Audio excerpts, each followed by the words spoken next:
नमस्कार, न्यूज़ हिंदुस्तान देख रहे हैं आप। मैं हूं आपके साथ अक्षता रावत। चलिए रुक करते हैं खबरों का।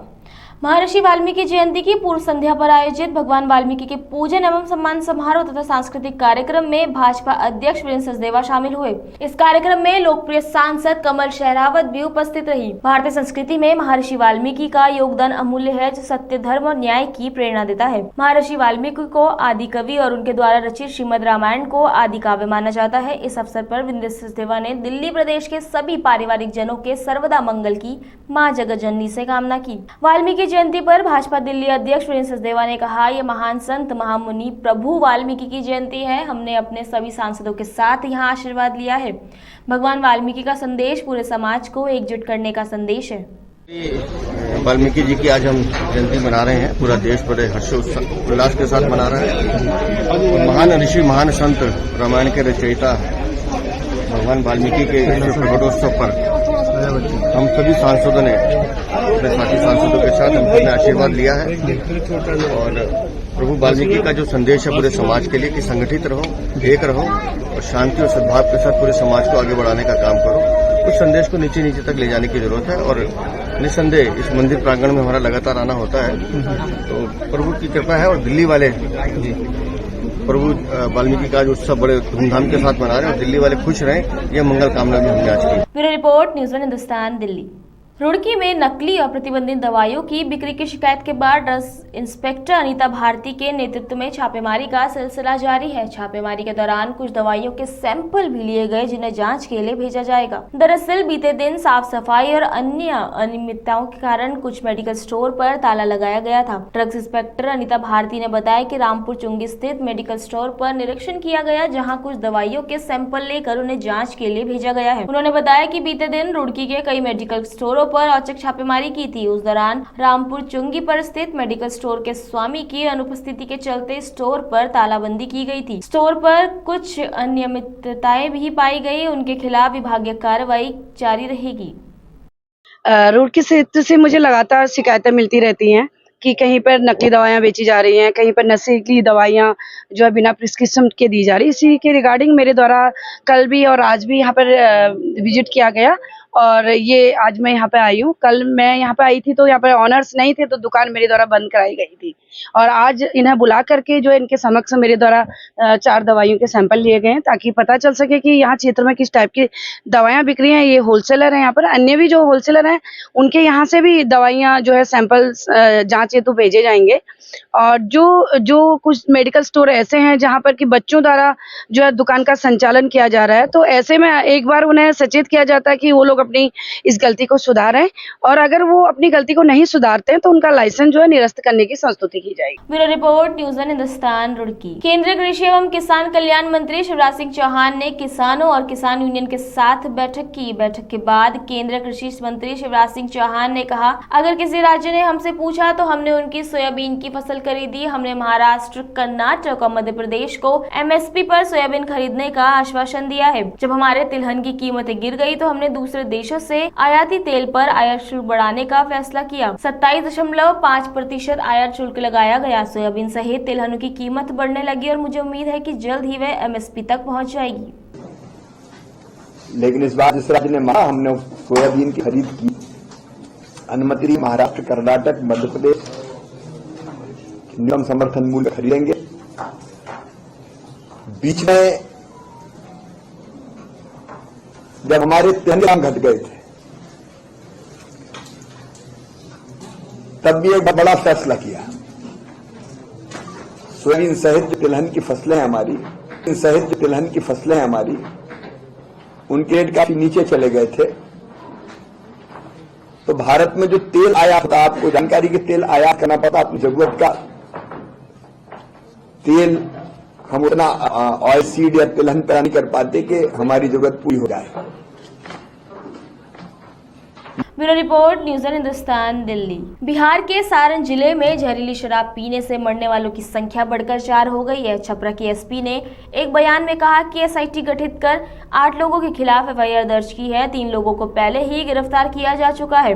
इससे पहले एक बयान में सारण पुलिस ने बताया था कि मसरक थाना अंतर्गत ब्राह्मीपुर गाँव में जहरीली शराब पीने से 2 लोगों की मौत हो गई है और 2 अन्य का इलाज चल रहा है। बिहार जहरीली शराब त्रासदी पर सारण डीएम अमन समीर ने कहा कि मृतकों के परिजनों को शपथ लेनी होगी कि वह राज्य सरकार द्वारा लगाए गए शराबबंदी के पक्ष में है और वो शराब के खिलाफ हैं। यदि मृतक की पोस्टमार्टम रिपोर्ट में पुष्टि होती है कि उसकी मौत अवैध शराब के कारण हुई है, यदि मृतक के परिजन आवश्यक शर्तें पूरी करते हैं तो प्रत्येक परिवार को 4 लाख रुपए की अनुग्रह राशि दी जाएगी।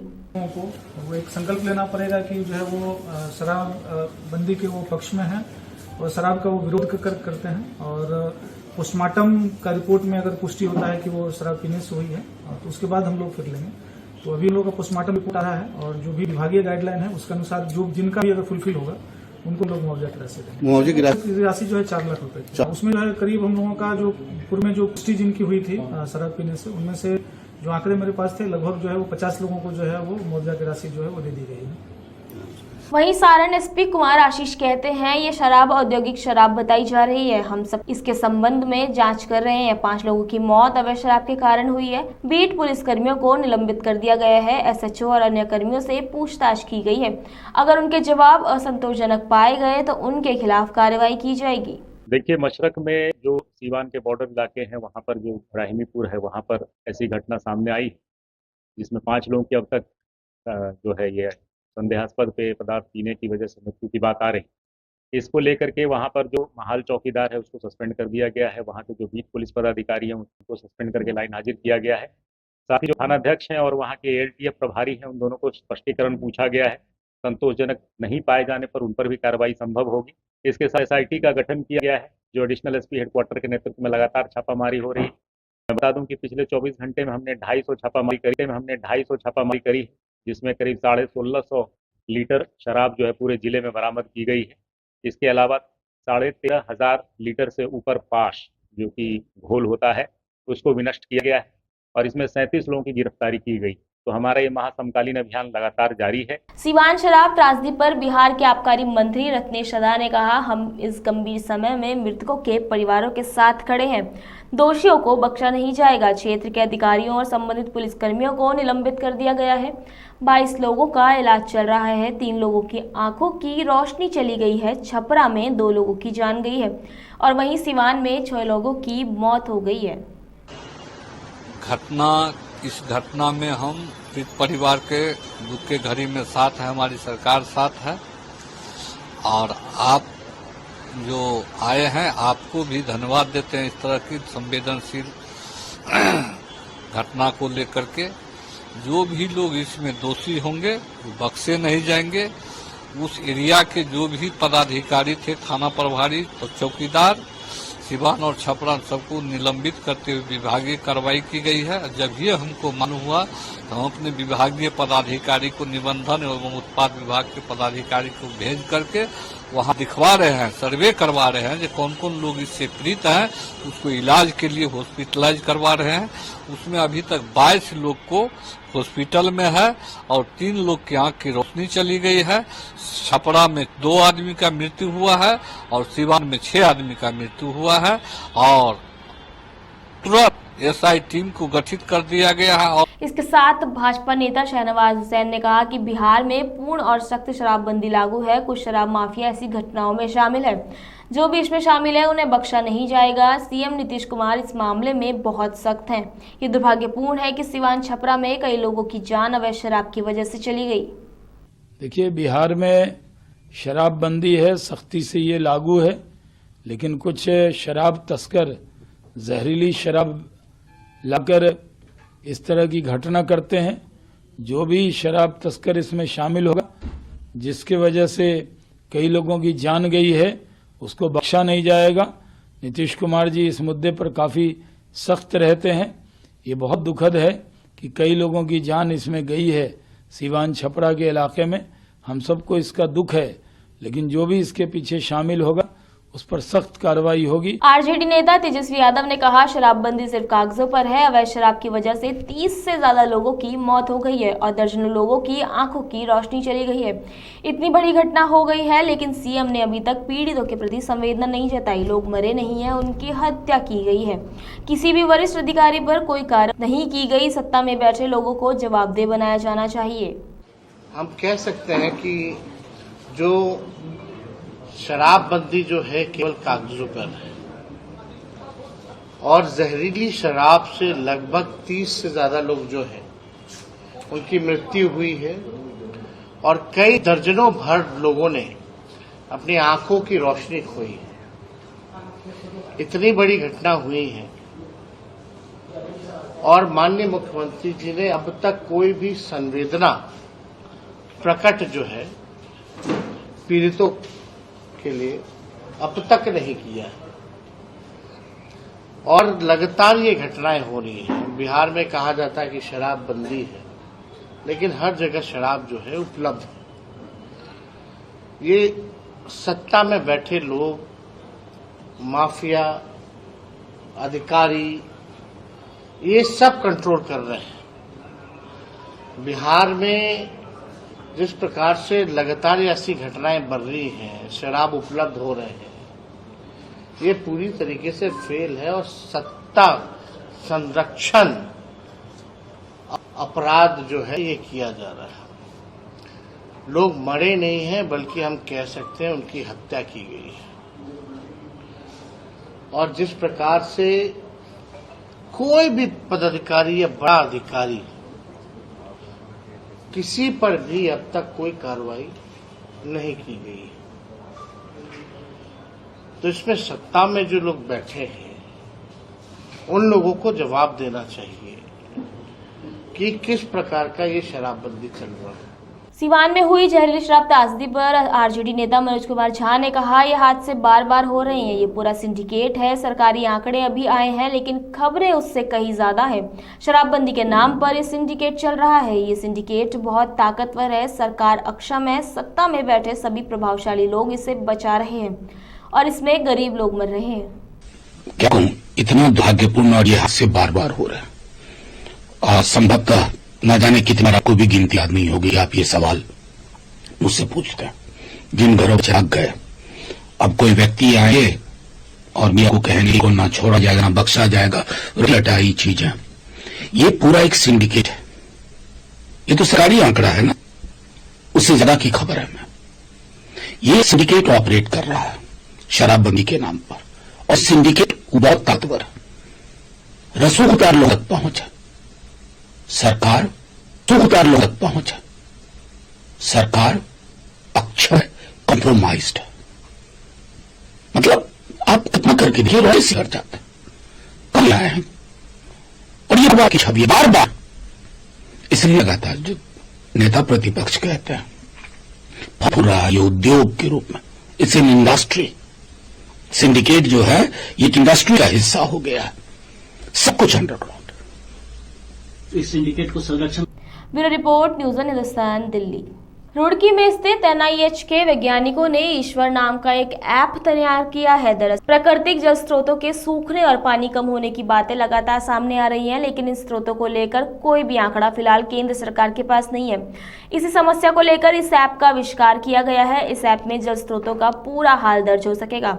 वहीं भारत सरकार के जल शक्ति मंत्रालय ने एनआईएच के इस ऐप को भी मंजूरी दे दी है और पायलट प्रोजेक्ट के रूप में इस ऐप की मदद से 4 राज्यों का स्रोतों का सर्वे शुरू किया जा रहा है। एनआईएच रुड़की के सेल फॉर स्प्रिंग के प्रभारी वैज्ञानिक एफ डॉक्टर शोभन सिंह रावत ने जानकारी देते हुए बताया कि देश में पहली बार जल स्रोतों के सर्वे को लेकर कोई काम हुआ है।